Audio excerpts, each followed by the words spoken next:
Okay, good morning guys. Tayo ngayon ay magluluto naman ng Korean food as soybeans paste with red type. I-try natin to.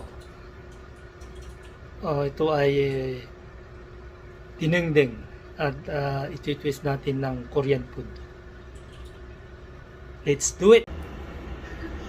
So ito yung soybean paste na gluten free. Ito yung tofu 396 gram, kamatis at sampalaya, bitter melon, talong,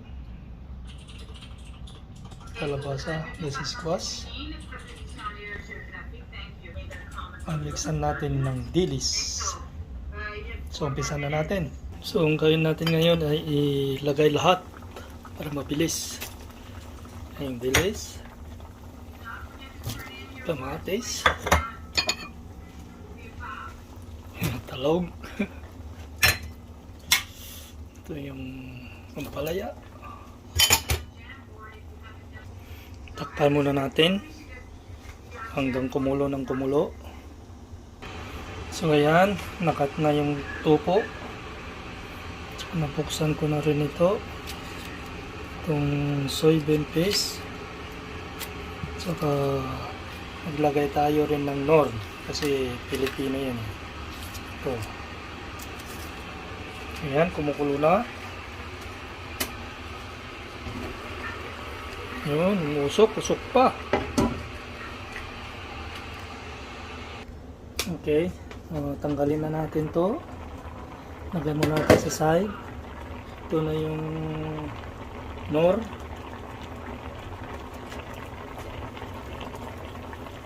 Ito yung tofu.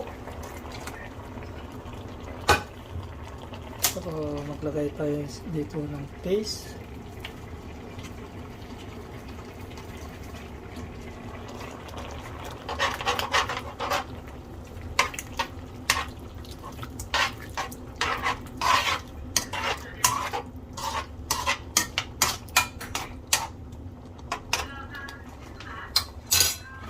Ayos. Takpan muna natin. Yun. So yan na nga. Ang niluto ko. Korean twist ng dinengdeng na may soybeans. Okay, kainin natin mamaya. Ano, nasok.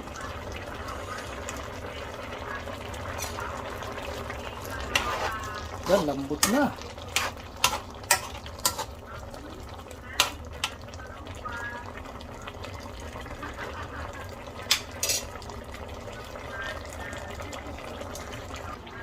Okay, tikman na natin. Tingnan ang lasa.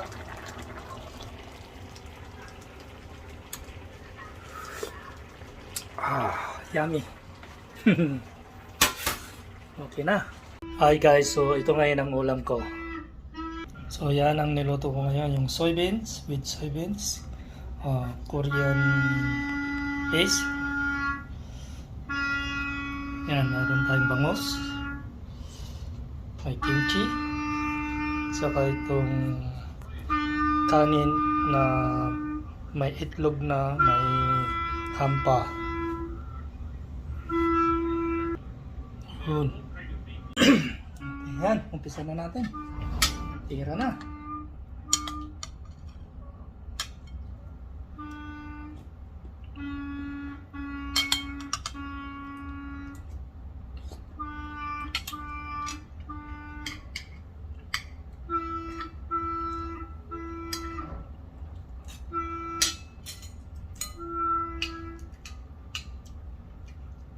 Ito yung kimchi.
Kunti lang.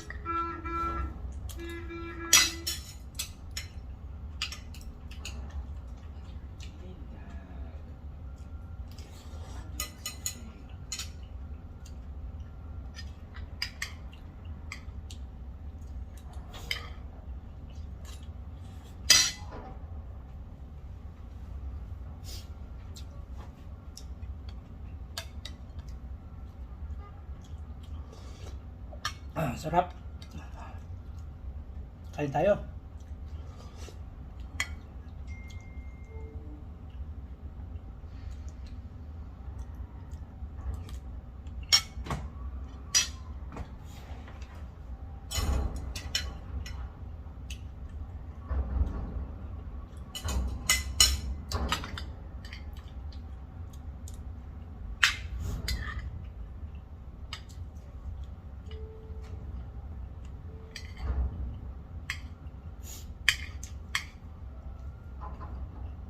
Try nyong lutuin.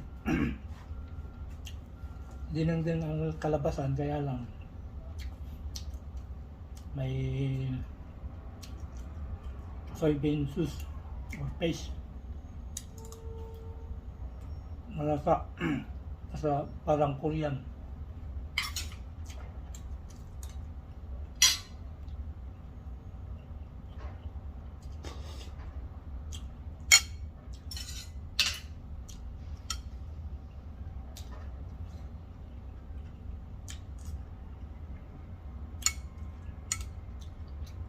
Oh, may tofu.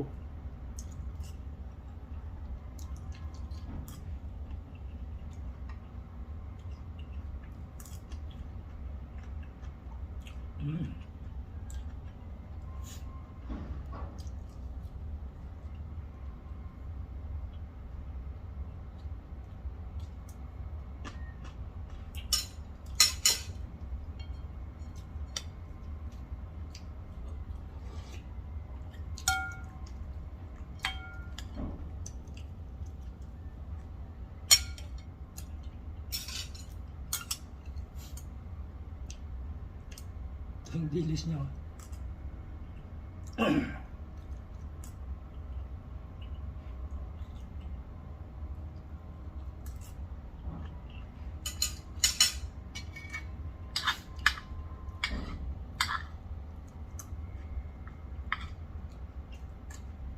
Mabilis lang tayong kumain. Hataw ng hataw.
Yan, tapos na. Thank you sa panonood. Kaya nga pala, don't forget to subscribe. Mga hindi pa nakasubscribe dyan, mag-subscribe na para sa susunod na upload ko ng video, mapanood nyo ito ulit ng panibagong vlog or bagong tutorial or bagong pagluluto na pachamba. So click the bell button, don't forget, subscribe. Thank you, have a good day.